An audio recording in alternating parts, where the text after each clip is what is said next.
everyone, I'm Maddie, and this is Nooch, and today I'm going to be giving you a few tips on how to write your personal statement and then reading my personal statement. So let's get started. Okay, so first, what are you going to write about? As many of you guys know, I'm a medical student, so my experience is only with applying to medical school, but this should apply to a lot of graduate programs too. First and foremost, you really need to grab the reader. That is the most important thing, because if you have a bored reader, they're not going to want to keep reading your personal statement, they're probably not going to remember it, and they're not going to want to look at the rest of your application, and therefore you won't get an interview. So write about something that's interesting or make it interesting.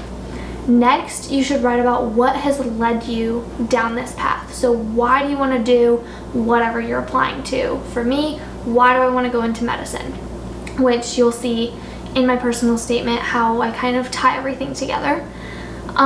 You can write about, like I said, what led you here, but it really needs to emphasize who you are. So yes, you've kind of explained that in your application, but this is really your opportunity to show them who you are and highlight the best aspects of yourself, or emphasize things that maybe aren't highlighted in your application. So for example, I talked about showing horses and competing from a young age, which was mentioned in my application, but you can't really see how the extent of it. A lot of people I know write about death in their family or a traumatic event that they or a loved one has experienced. This is totally fine. It's hard to write about death or trauma without bringing the reader down, but it needs to be kind of inspirational. So like, yes, these things happened to me, but this is who it has turned me into, this is who I've become because of it, and this is why I want to become a doctor, a PA, whatever. A lot of people may have been sparked by what I just said and thought, okay, I know exactly what I'm going to write about. But for most of us, that's not the case. So you need to brainstorm. What I did was just think back to the biggest moments in my life, the best moments, the worst moments, just the things in my lifetime that have impacted me the most, good or bad. And I wrote them down, and I thought about how can I connect those to medicine, how has that affected me along the way, and just kind of linked things together that are related. That'll make more sense when I read my personal statement, but just writing down ideas, even starting drafts, writing drafts, seeing if it works, if it doesn't work, and then kind of moving from there. Once you have a solid idea of what you want to write about, you need to rewrite, keep drafting, and then once you feel good about it, start showing it to people. We mentioned this in the last video. Anybody that is willing to read it, have them read it, because admissions committees are made up of so many different types of people. You're going to have professors, you are going to have students, you're going to have researchers, you're going to have physicians. It's going to be made up of so many different types of people from so many walks of life, so therefore you basically need to please all of those types of people and impress them. So have anybody read it, so that way you know that you're covering all your bases. You're probably going to get some contradictory advice. Now, take it with a grain of salt. If it's not going where you want your personal statement to go, ignore it. But definitely don't ignore things that may be offensive to people or showing not the best side of you.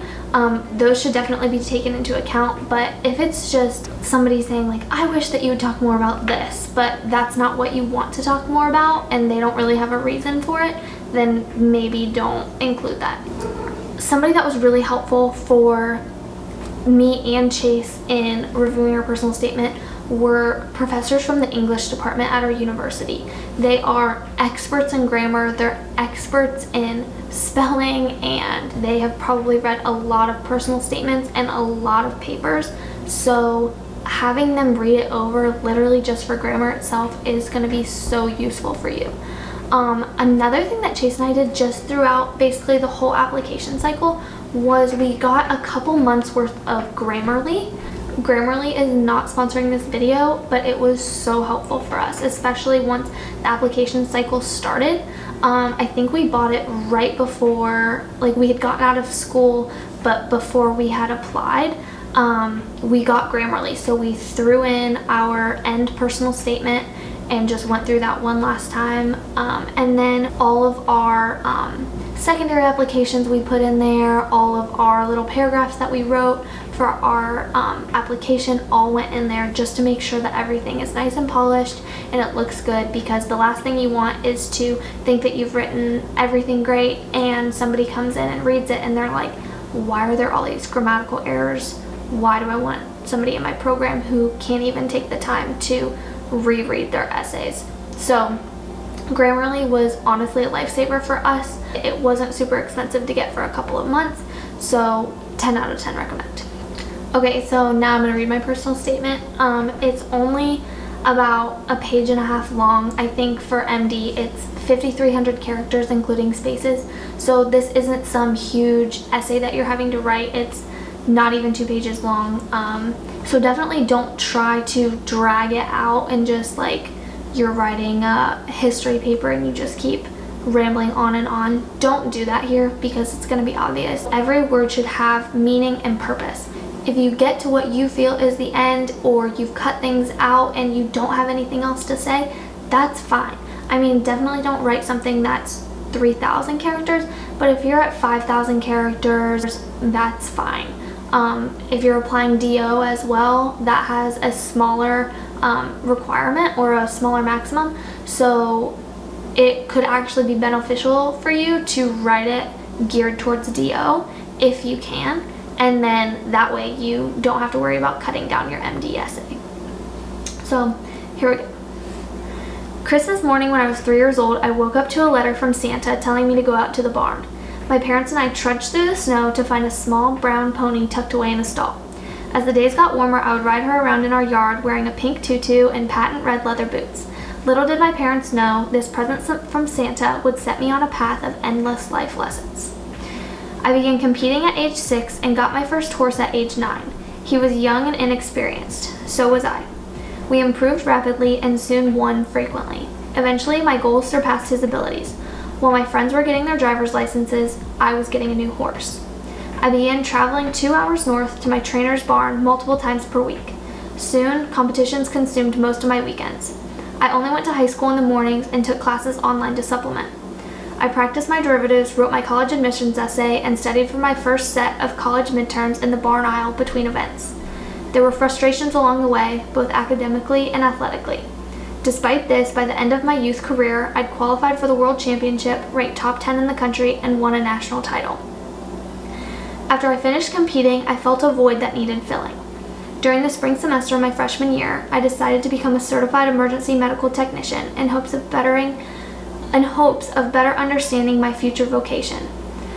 During the class, I found out about an organization at the called EMS, a full-service, student-run emergency medical team on campus providing basic life support and transport to the hospital at no charge.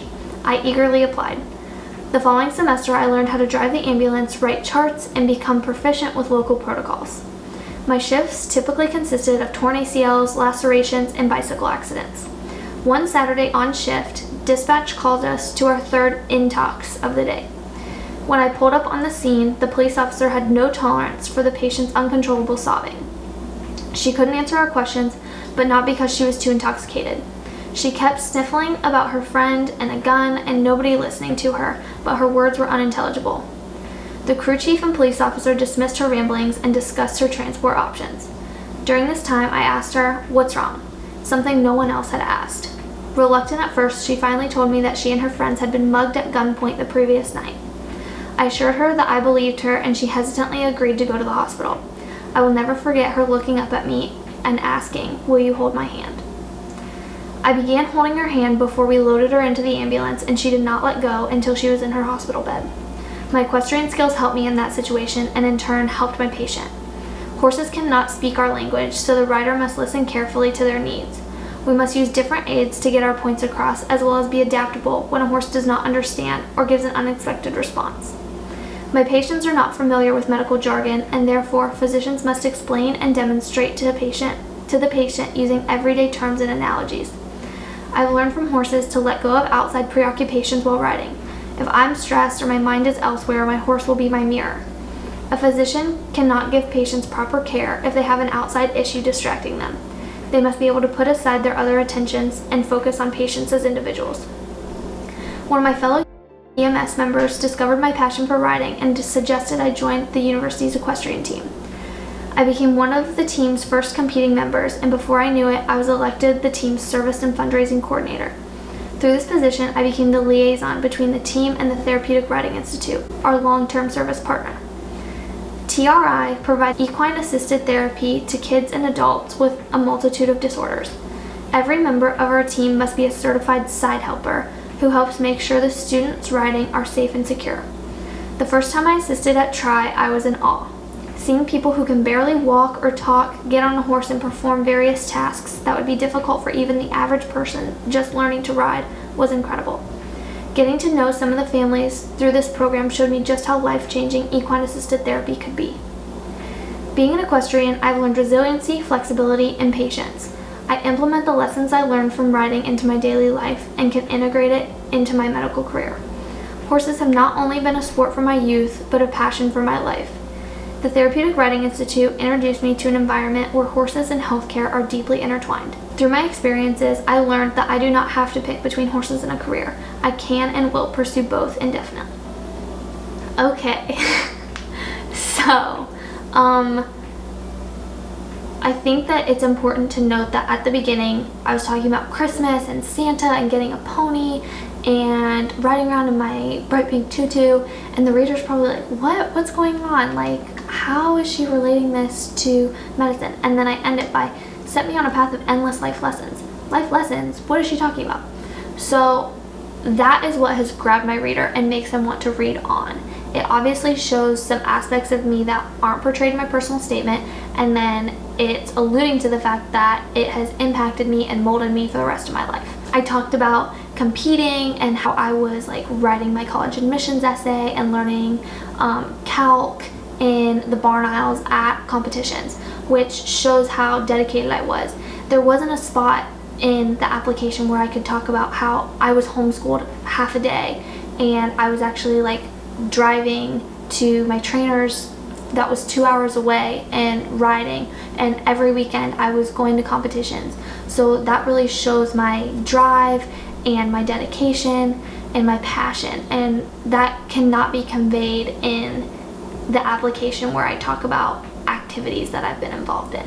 They're not getting the full picture if you don't write about it in your personal statement. So if you have something like this, if you're a yo-yo world champion or a fencer or something interesting, I mean, even if you were a cheerleader all through high school and it has led you down all sorts of different paths, use it. Going off of that, I also slid in there that I was studying for my first set of college midterms at a horse show. Fun fact, my grades weren't that great my freshman year, especially the first semester of my freshman year in college.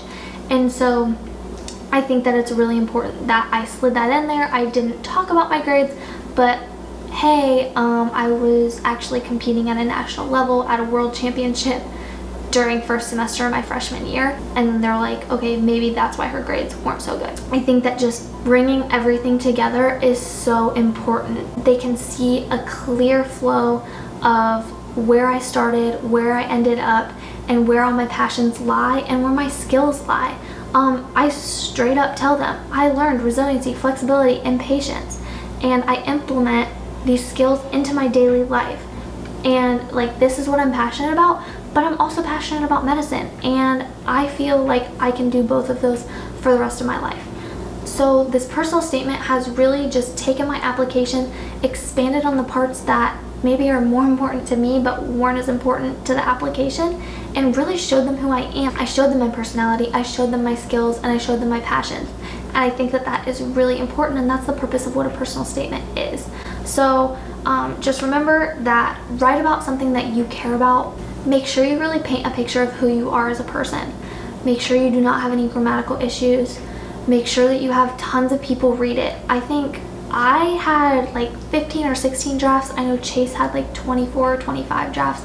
So yes, it seems daunting, but it actually becomes kind of fun. Chase and I have written a book about the whole application process to medical school.